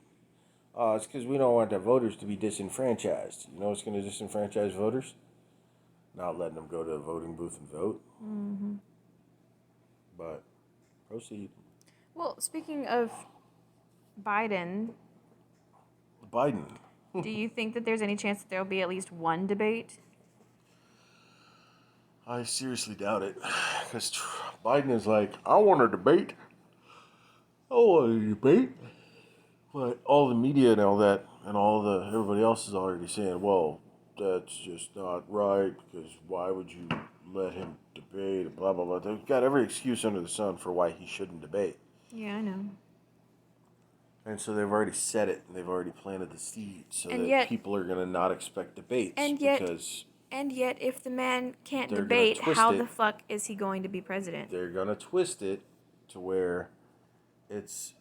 there's no debate because either health concerns for COVID, or there's no debate because we don't have virtual Trump interview is not type a person that you want to legitimize by giving a debate to. Because they don't accept that Trump is the president, etc. That sort of thing. One of my Daily Wires must have gone into spam because it's missing. But we have Election Wire. The debate about the debates, speaking of, kicked into high gear this week, with Democrats urging Joe Biden to skip the 3 scheduled face-to-face presidential debates and President Trump pushing for the first face-off to be moved up. Yeah, let's do that before he can fully back out. Oh, yeah. Oh, definitely. I would like to see the debate, because I would like to see Joe Biden explain why all black people look alike to him and think alike to him. What exactly he means when he says poor kids are just as smart and talented as white kids. Oh yeah, let's get him talking about 7-Elevens. Because only Indians run 7-Elevens. Did he say that? Yep. Oh. Thank you. Come again. You're so bad at that. What if I get did better it? At your racism. If I did it really well, wouldn't that make me more racist? Said get better at your racism. Yeah. But and then there's the other one. I want to see him explain his racism in the light of his belief that Republicans want to put black people back in chains. Mm-hmm. When he's part of the party that put black people in chains. Well, he said that last election. This is a whole new election, so nothing he said in the past is going to count. No, the whole all black people think alike thing, or there's no diversity. No, I know in black that's people. this election. No, that one's really bad because he did it twice in the same day. And then he tweeted, "Oh, I did not mean to imply that I thought that the black people was a monolith." Yeah, but then that was after he had done the whole "if you don't vote for me, then you ain't black" thing. Yeah, I love that cartoon. Yeah, I saw it. It's great. But yeah, if you don't vote for me, if you don't know if you can vote for me, Donald Trump, you ain't black. Really? Oh, and then the reporter is like, "No, I haven't taken a cognitive test. That'd be like if you got drug tested for cocaine before you had to come on to work. Are you a junkie?" He says to the black anchor. I haven't actually watched that. I just know that what he did, that he said that. Yeah. Oh, wow. Yeah, it was bad. Biden had more problems saying what he meant to say, irking the black community again. He has problems saying what he means to say. That's a great way to put that. It's very gracious, actually.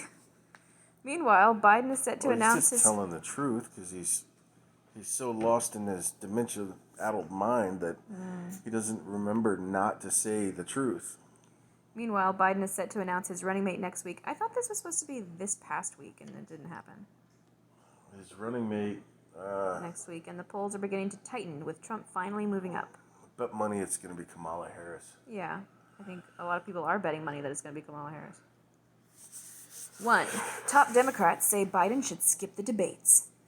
Rumors have been swirling for weeks inside the Beltway that Biden might try to find a way to bail out of the 3 presidential debates that begin on September 29th.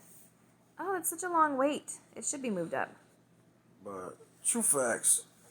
November 1st, or no, probably, let's go with October 25th. Him and Kamala Harris are going to be having an event, and then Biden's going to be assassinated. Oh. And Hillary will swoop in to fill in.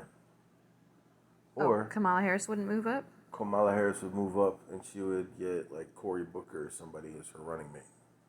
And then she wouldn't get Michelle voted Obama. into the presidency because the Democrats already spoke and they didn't want Kamala Harris. But you don't understand. She's a black woman, I know. Well, maybe she'll have the benefit of this past summer and all the racial injustice stuff. Except for all these rioting and violence is only benefiting Trump. Yeah. Joe Lockhart, a former press secretary for Bill Clinton, was among the first to say that Biden shouldn't show up. Whatever you do, don't debate Trump, the CNN contributor wrote in an op-ed for the liberal cable news site. Mauled. Trump has made more than 20,000 misleading or false statements, according to the Washington Post. Oh, that's his reasoning? It's a fool's errand to enter the ring with someone who can't follow the rules or the truth. Oh, my goodness. Yes. But also, I don't remember who it was. They're a liberal rag. But even they came out and said, Trump is the most honest president in history. Huh. Because and he only lies about publish, dumb little shit. They can still publish opinions like vain this. Shit. Biden will undoubtedly take heat. The lies they're talking about there, like the 20,000 lies or whatever, those are just things that they nitpicked. Like the whole, Joe Biden. They super nitpicked. Joe Biden wants to defund the police. No, he doesn't. And then you look at Joe Biden, and Joe Biden's like, yes, I would like to redirect funds from the police departments to other programs, which is the fucking definition of defund the police. Mm-hmm. So their fact checks are stupid because it's not that many lies. Just saying. Biden will undoubtedly take heat from Republicans and the media for skipping the debates, but it's worth the risk as trying to debate someone incapable of telling the truth is an impossible contest to win. Yeah, I don't like this guy. Move on. Wait. He's a tool. Someone incapable of telling the truth is an impossible contest to win. Because you can't just, like, shell out proof that you're telling the truth and they're not. Yeah. Yeah.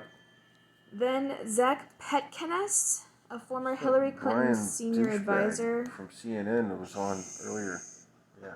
A former Hillary Clinton senior advisor wrote on Twitter last week that Biden can skip the debates because President Trump is not a legitimate candidate. What? Because they don't recognize him as the president. That he ever won the presidency. This is so stupid. And New York Times columnist Thomas Friedman said last month that Biden should debate Trump only if the president releases his tax returns and agrees to a real-time fact check by an independent group during the debates. Independent group? Oh, that would only be fact-checking Trump, probably not Biden. Yeah. You can't fact-check Biden because he can't form a coherent sentence. While Biden, hunkered down in his basement in Wilmington, Delaware, hasn't personally declared that he'll appear, his wife Jill this week was asked on Fox News if he will. Oh yes, he will. I think there's 3 debates they've decided on, so yes, he'll be there, she said. He's married? Yeah, remember when he got his wife and his sister confused? His wife and his sister? They were on stage, he was on stage with his wife on one side of him and his sister on the other side, and he, forgot who was on which side of him, and then he said something about how they switched on him, but they actually hadn't. You don't remember that? I don't remember that. That was funny. 2. Trump tries to get commission to move up first debate. Trump this week called for the first presidential debate to be moved up because it's scheduled for just 35 days before the election, meaning many Americans will cast ballots before the face-to-face contests between the two candidates even begin. Quote, "The one problem I have, the debate's very late. It's at the end of September, and a lot of ballots will already be cast by that time," Trump said in a Fox and Friends interview. "Why are they putting the first debate so late? The first debate should be at least before the first ballots go out, and they have it a month later, almost a month later. It's ridiculous." The key swing state of Michigan, for example, allows residents to submit ballots 45 days before the election. That's a long time. Virginians can also vote in person at their local registrar's office at that time, and in Minnesota, another swing state, early voting begins September 18th. Damn. Trump also addressed the number of debates, of which there are others scheduled on October 15th and 22nd. "I wouldn't mind more," Trump said, but added, "What's more important to me is the first debate be moved up so that when people are putting in their first ballot, they're going to know." Honestly, I think people know. Before any ballots go out, But yeah, that's all the debates need to be done. true. 3. The Commission on Presidential Debate Rules. The commission that oversees the debates this week rejected a request from the Trump campaign to either add another debate or to move up the first contest. Well, boo. The commission wrote to Trump's private attorney Rudy Giuliani that the existing schedule of 3 debates between the president and presumptive Democratic nominee Joe Biden is set, but the body might consider adding a 4th if both sides agree. Wait, but it said in the first paragraph that they rejected a request to either add another debate or move up the first contest, but in the second paragraph it said that if Joe Biden agrees, then they could add a 4th. Assassinated the first debate. Quote, "If the candidates were to agree that they wish to add to that schedule, the commission would consider that request, but remains committed to the schedule of debates it has planned as reflected in the attached release," the commission wrote in a letter obtained by the Associated Press. But the commission seems to have taken issue with the campaign's suggestion that as many as 8 million American voters may start early voting before the first presidential debate is held on September 29th. Oh, really? Why would you take issue with that? There is a difference between ballots having been issued by a state and those ballots having been cast by voters who are under no compulsion to return their ballots before the debates. In 2016, when the debate schedule was similar, only 0.0069% of the electorate had voted at the time of the first debate. That's still some people, though, said the debate commission in its own letter responding to the Trump campaign. So those tiny bit of people don't count. What I think is that if you're in Congress and you can't cast a ballot unless you're present, You said urine. Stupid. I know. If you're in Congress and you can't cast a ballot unless you're present, then you shouldn't get to cast a ballot. Period.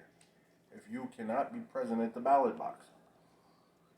So you're saying even the absentee ballots that get requested? Ballot would be different. Like Okay. if I'm a active duty Marine Okay. and I'm deployed, I can cast an absentee ballot. But if I am in the town that I vote in, and in the district that I vote in,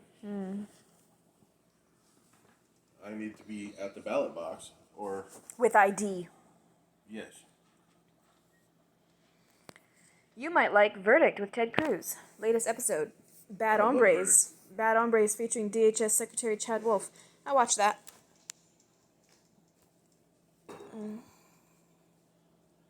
Acting Secretary of Homeland Good Security Chad Wolf joined Senator Ted Cruz and Michael Knowles to share inside information about the federal government's nationwide crackdown on lawless rioters, discuss the progress of President Trump's 30-foot-tall border wall, and explain the very real dangers of the way Nancy Pelosi and the left demonize the police. Plus, Senator Cruz's new name is Bob. I don't remember that part. Wow. Oh, wait, I vaguely remember that. Listen on Apple Podcasts. I don't remember why. Oh, because he told a story about how he was hanging out with Border Patrol this one time, and they he went out on like a raid with them, and there was this especially big, scary-looking guy, and all the Border Patrol agents were like, "Senator, come over here. Come and check this out, Senator." Like calling him Senator and stuff, and he's like, "Hey, just call me Bob." Bob. Don't call me Senator. But yeah, that's a good move. 4. Biden puts his foot in his mouth again.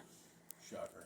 Biden's had some difficulty in the past saying what he means, and he committed yet another racial gaffe this week on par with his "you ain't black" and his "poor kids are just as bright and talented as white kids" comments in the past. Speaking with NPR's Lulu Garcia-Navarro in an interview that aired at the convention of the National Association of Black Journalists and National Association of Hispanic Journalists, Biden was pressed on whether he would re-engage with Cuba as president. For some reason, Biden used the moment to compare Hispanics with Black Americans on the subject of diversity. "Yes," Biden said, "and by the way, what you all know, but most people don't know, unlike the African American community with notable exceptions, the Latino community is an incredibly diverse community with incredibly different attitudes about different things." After the clip went viral, Trump responded saying that Biden's comments insulted the American black community. "Joe Biden this morning totally disparaged and insulted the black community," the president said on the South Lawn. "What he said is incredible. I don't know what's going on with him, but it was a very insulting statement he made. It was a great insult to the black community." 5. The 2020 Veep Stakes. Biden was set to announce his running mate this week. That's what I thought. But the campaign is still busy floating trial balloons. What does that mean?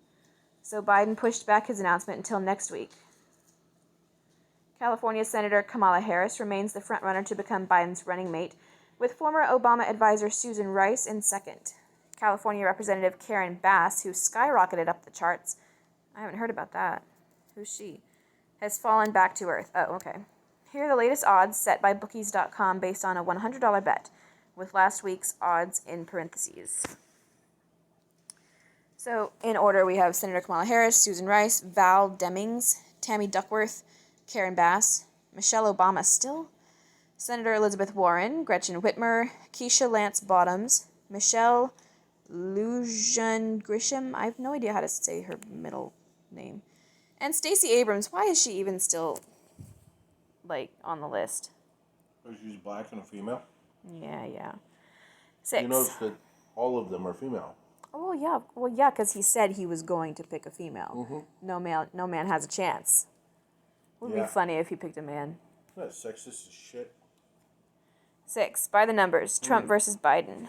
You need to pick a trans woman. There are fewer than 90... Caitlyn Jenner. No, but she's a Republican. There are fewer than 90 days until the election, and the polls are starting to tighten. Until recently, all the polls put Biden atop Trump, some by double digits. But the Real Clear Politics average of national polls now shows Biden currently leading Trump by 6.4%, down from a lead of more than 9% a few weeks ago. Trump currently trails in at least 6 of the battleground states he won in 2016. Silent majority, though. And over the last month, Biden's lead in those states has widened. But now some of them are starting to close up again, with Trump picking up a few points in several states. Here's the breakdown according to Real Clear Politics. What? Did you add the silent majority thing? I did, yes. Okay.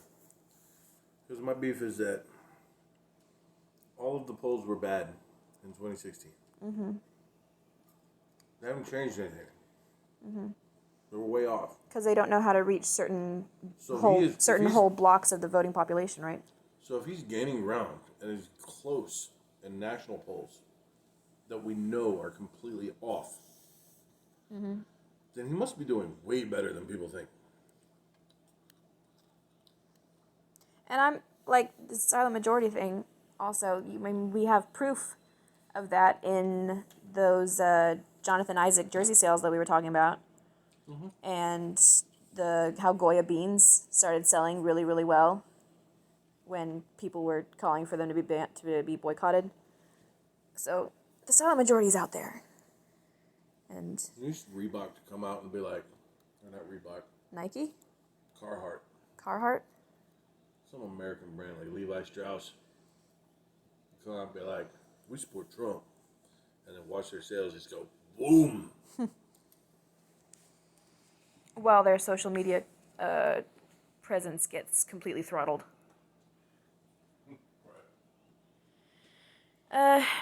Here's the breakdown according to Real Clear Politics. Arizona is for Biden. Florida is for Biden.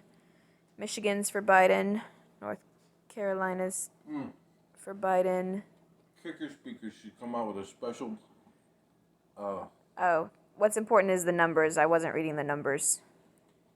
How much they're for Biden when how much Trump won them by in 2016. I don't want to read all those numbers. Yeah. 7, meme of the week.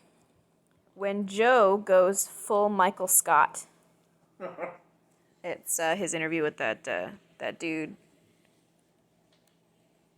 If I click on it, well, it's going to take me to it. Have you taken a cognitive... No, I haven't taken a test. Why the hell would I take a test? Come on, man. That's like saying before you got in this program, if you take a test where you're taking cocaine or not, what do you think, huh? Do you think that smoking drugs is cool? Do you think that doing alcohol is cool? So the question was, has he taken a cognitive test after his team, claimed that he was being tested all the time recently? He actually said, I take tests all the time. Okay, and now he's But saying... then they were like... How ridiculous Bro, that is. If you take tests all the time, none of these people were worried about your cognitive, thinking. Like, oh, no, I never took tests. Oh, fuck that noise.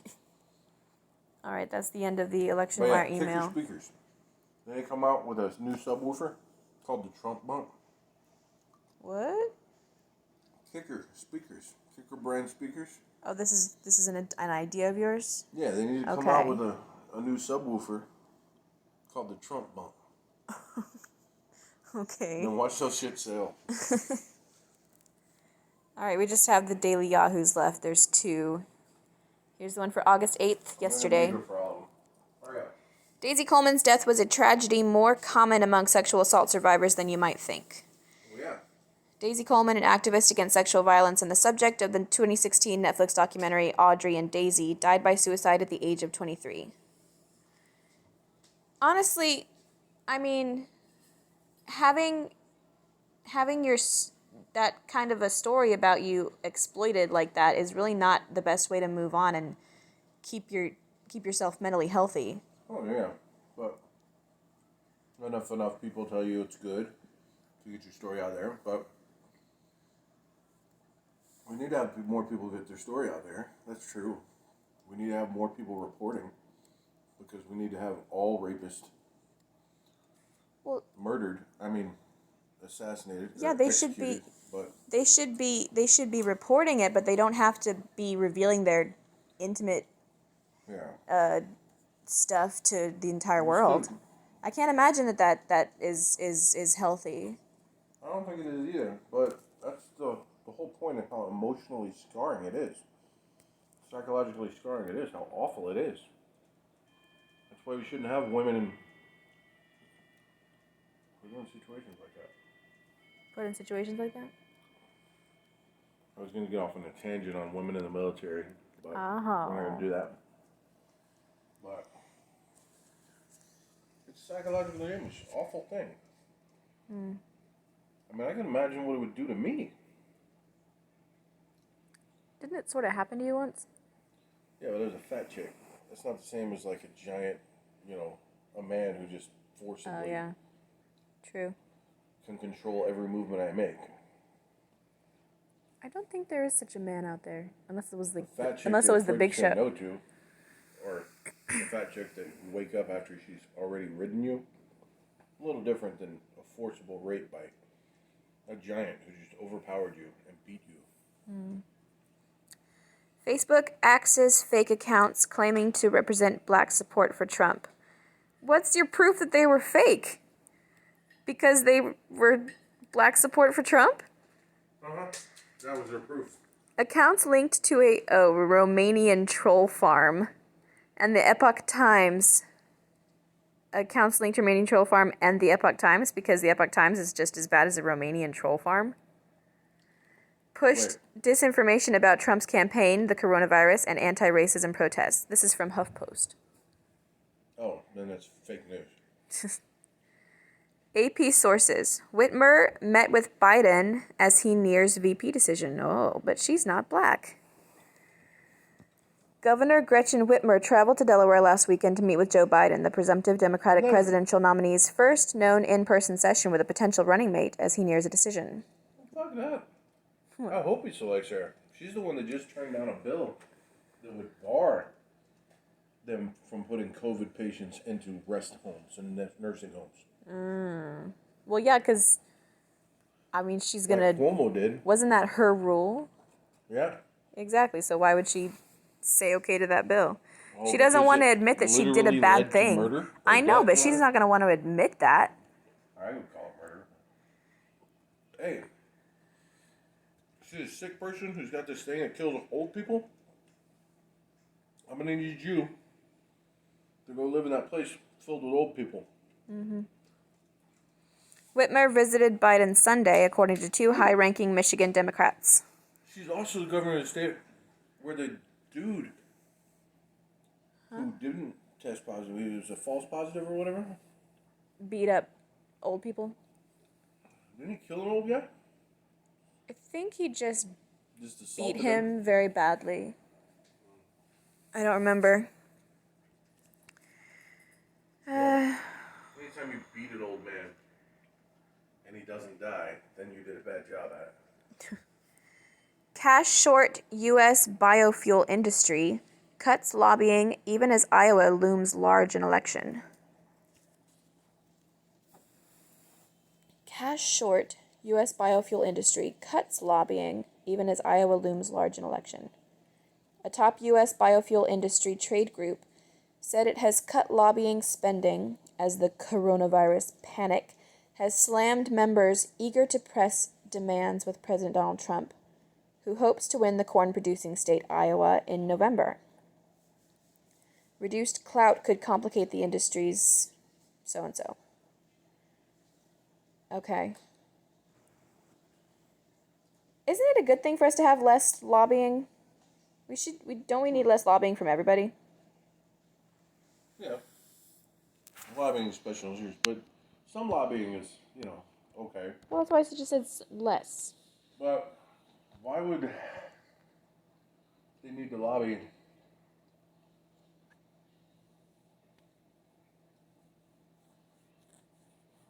Because there's been a lot of deregulation, so yeah, biofuels probably did lose some money, but they're not cutting it out because of COVID. They're cutting it out because they don't make any fucking money. Because just to run one car, you need like a ton of corn. Ethanol is the biggest lie they've sold anybody in a long time. That's the problem with most of these green fuels. People don't realize the greenest fuel we have right now, Nuclear. petrol form, is diesel. Now, the cleanest energy out there Oh, okay. is nuclear. Nuclear. Okay, quote, I don't care. Trump responds to intel that Russia is working to get him elected again. Trump insists he's the last person Russia would want to see in the White House. This one is from HuffPost, too. I'm still tripping on this whole... We've already proven, beyond a shadow of a doubt, That it was a lie. that there is no Russian collusion. There's evidence. There is congressional statements by all the people who said they saw proof, saying, "Oh, I haven't seen shit." To Congress. And what do they expect him to do? If They've he's got not no evidence. actually involved in it, then I don't care is like an okay response. They even got to, what do you call it? Impeachment, and still couldn't prove shit. And Trump has proven that Putin doesn't like him. Putin on the Ritz. But Putin doesn't like him. China doesn't like him. He's not well liked by anybody, in all honesty, except for maybe his wife and his son, and daughters, his family. Does Boris Johnson like him? Probably not, because he gets compared to him all the time. 7. Like, I want to be my own Boris Johnson. I don't want to be no Trump Boris Johnson. 7 alcoholic drinks ranked from bad to worst for your skin. I'll move on. I'm sorry, from Cosmopolitan. Well, this is Yahoo News. They have to do one or two frivolous things. Stay up to date on coronavirus. Yeah, I always tell Yahoo, I don't trust them to keep me up to date on coronavirus.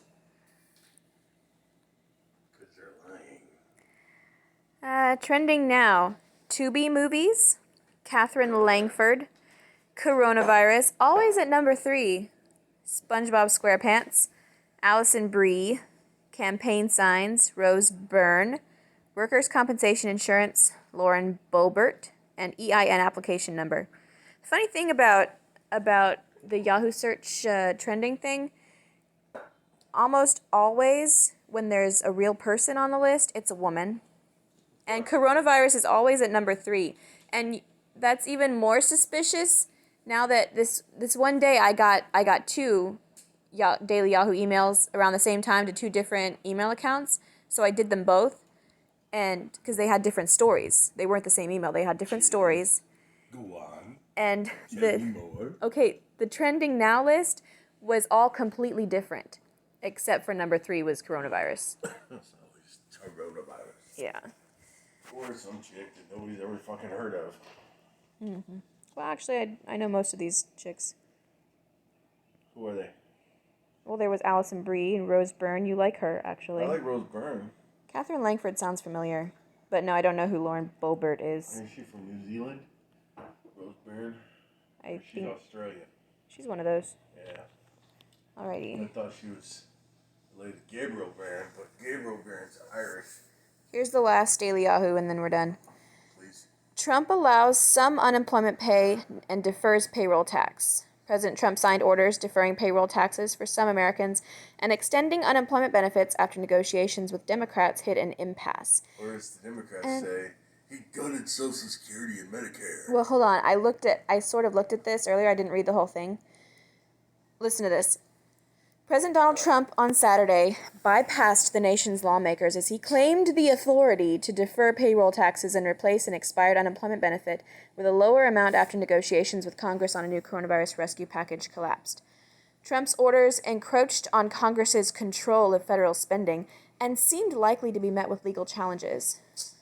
He was just trying to streamline the whole argument, right? Because he's just trying to help there's the people American suffering people. out here. But meanwhile, they're the arguing big thing is, over like, they think we're fucking stuff. retarded because 2012. Yeah. Anyway, listen. Obama did the same shit. The president cast his actions as necessary given that lawmakers have been unable to reach an agreement to plunge more money into the stumbling economy, which has imperiled his November re-election. So they're saying that he only cares about his re-election. He's not doing this because he cares about the American people or his job. It's just his re-election. Trump moved to continue paying a supplemental federal unemployment benefit for millions of Americans out of work during the outbreak. However, his order called for up to $400 payments each week, $400 payments each week, 1/3 less than the $600 people had been receiving. I think they should have cut it in half. How many people would receive the benefit and how long it might take to arrive were open questions. Well, I mean, if it has to be compromised like that, then do a clear compromise that's half. It is. Dems wanted 6. Republicans wanted 2. The middle of that is 4. Republicans should have asked for 0. Well, considering not all the Republicans are involved, there's 20 that won't vote for anything. Trump hopes the 4 executive orders he signed will signal to Americans that he is acting where Congress will not to address economic fallout from the COVID-19 panic, which has upended nearly all aspects of American life. Trump hopes that because of his re-election. It's unclear what the economic impact of his actions will be, and his orders do not address several areas that have been part of the congressional negotiations, including funding for schools and state and local governments. I'm guessing the economic impact will be about what it was last time this sort of thing was passed, right? We're going to have a lot more long-term debt, but hopefully a positive effect on the economy right now. Yeah, well, it won't really do any damn good unless we get people to stop doing fucking lockdowns. Yeah. And if we allow businesses to open up all the way. Yeah. Because you can't stimulate an economy if you don't put air in the tires. It's like riding a bike with flat tires. Maybe once he gets reelected, he'll, like, put the hammer down on these stupid governors. Well, if we have a clean election that doesn't result in a civil war and he wins, then all these governments, these Democrat governments, are going to instantly flip and restart their economies because they'll fucking realize they need the money. Mm. Also, there's going to be a bunch of people not reelected in November, especially if they're governors or mayors in places that are really shitholes. Mm. Especially places that have defunded the police because all the people that are too poor to move, who have to drive 25, 30 miles to go buy groceries because truck drivers will not deliver to their city anymore. Yeah, they're going to get new leadership so they can get the police department back. That would be nice. House Speaker Nancy Pelosi and Senate Minority Leader Chuck Schumer dismissed Trump's actions as meager in the face of economic and health crises facing Americans. Democrats initially sought a $3.4 trillion package because that would be good for us. Yeah, but said trillion, but said they lowered their ask in talks to $2 trillion. Republicans had proposed a $1 trillion plan. Now, the Republicans actually came to terms with a $2 trillion plan, which they said was a non-starter because it didn't include that $600 bonus. Yeah. Trump's Democratic opponent in the presidential race, Joe Biden, called the orders a series of half-baked measures and accused him of putting at risk Social Security, which is funded by the payroll tax. Yeah, they only care what Democrats say. Except for the fact where they only care what Democrats say about Trump's Social Security actions. Should not be threatened at all because it's not a pay-as-you-go system. They didn't quote any Republicans. The problem is the Democrats have stolen so much money from Social Security that it would be threatened. But you see, the only people threatened by removing Social Security or losing Social Security money now should be the people who have like 30 years before they're on Social Security. All the people now, the people who are on Social Security, there should already be their money there. That's the problem with Social Security.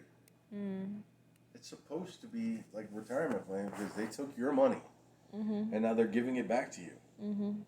This is a completely unconstitutional system in the first place. But for some reason, it managed to pass muster. One of the 3 programs that actually passed FDR.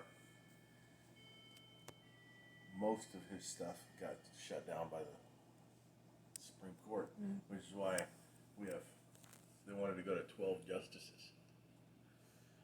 They wanted to pack the courts so that all that socialism could keep going. But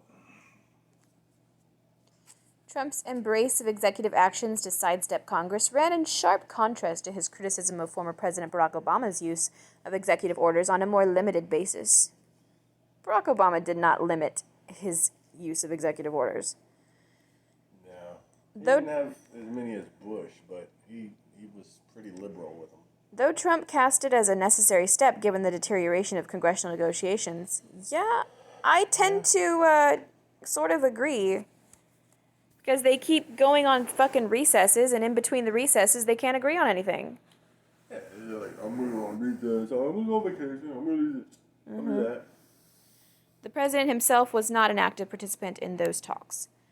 The orders, quote, will take care of pretty much this entire situation as we know it, Trump said, despite the fact that they are far smaller in scope than congressional legislation, and even aides acknowledged that they didn't meet all needs. Well, Congress needs to do its job a little bit. Congress needs to do their damn job. And maybe Okay, their job doesn't so include bringing at the same time, to the table a COVID bill. at the same time that they're bitching about him taking the power away from Congress, they are bitching that he left Congress some work to do. Yeah. Yeah, but Which is it? maybe What do they want? there would be a chance at a compromise if the Democrats could bring something to the table that didn't encroach on states' rights and remove voting things. How does that get to do anything with COVID? Removing what's the word? Huh? The signature authorization or Authentication? Yeah, and voter ID. The only reason you want to do that is to cheat. What the fuck? Racist fucks.